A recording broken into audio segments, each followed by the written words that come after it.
Salut, c'est Jarvi Kappa de Kappa Reborn. Aujourd'hui, une vidéo pour vous présenter rapidement les Territory Wars qu'on a pu tester la semaine dernière sur la bêta. Les Territory Wars, c'est quoi? C'est le guild contre guild qu'on attendait tous depuis un bon moment et qui arrive enfin pour la semaine prochaine. Donc, une Territory Wars, ça dure 24 heures pour la défense, 24 heures pour l'attaque. Donc, la phase de préparation qu'on va avoir tout de suite, c'est la phase où on met en place la défense. C'est pas hyper vivant comme phase de jeu, mais par contre, c'est certainement la plus importante. Comme vous pouvez le voir, on a 10 territoires à défendre, 8 territoires qui sont réservés aux toons, et 2 territoires pour les vaisseaux, sachant que ceux qui ramènent le plus de points sont les territoires vaisseaux, et les 2 territoires du fond, le 7 et le 8. Donc on va passer là sur la mise en place de la défense. Donc vos officiers vont déterminer une stratégie et ils vont pouvoir vous donner des ordres via une interface qui est directement installée sur le jeu. Ça c'est quelque chose aussi qui est nouveau et qu'on attendait avec impatience parce que ça devenait très très très compliqué, en particulier sur les TB.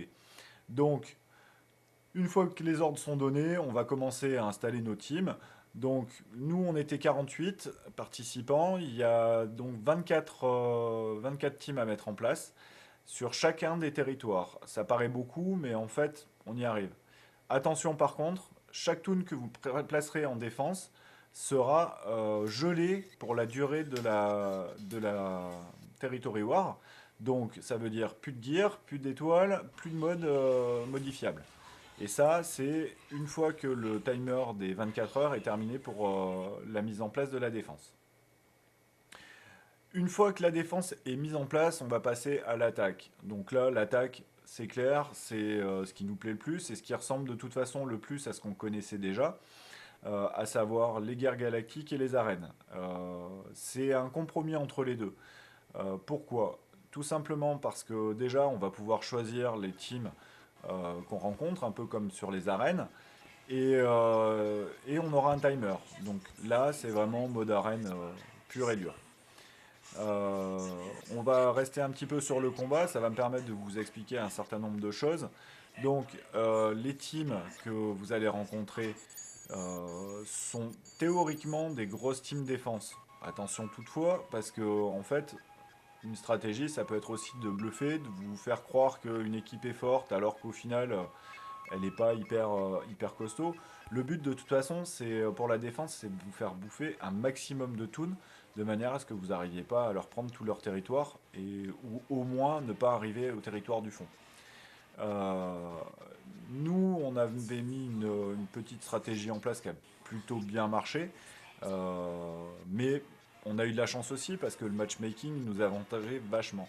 Le matchmaking, normalement, c'est des guildes qui sont de puissance équivalente, donc en gros c'est la GP, et le nombre de joueurs.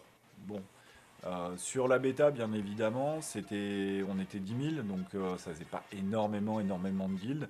Un échantillonnage un petit peu faible au final, ce qui fait que le matchmaking a été un peu pourri. Euh, bon, nous on s'en est bien tiré, c'était marrant, on a ratatouillé les mecs en face, mais bon, voilà. Je pense que sur le jeu officiel, ça devrait se passer de manière un peu plus équilibrée et être un peu plus amusant.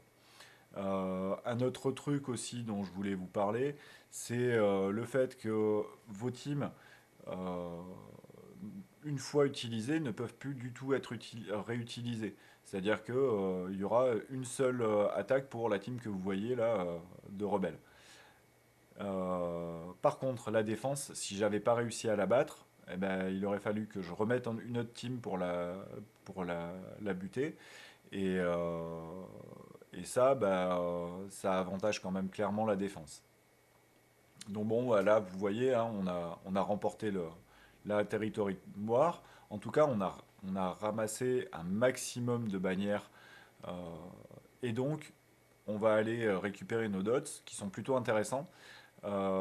Première, deuxième place, en fait, ça joue pas énormément. Ce qui joue le plus, c'est l'APG des actifs. Voilà. Donc ben, j'espère que ça vous aura été utile et je vous dis à bientôt. Salut!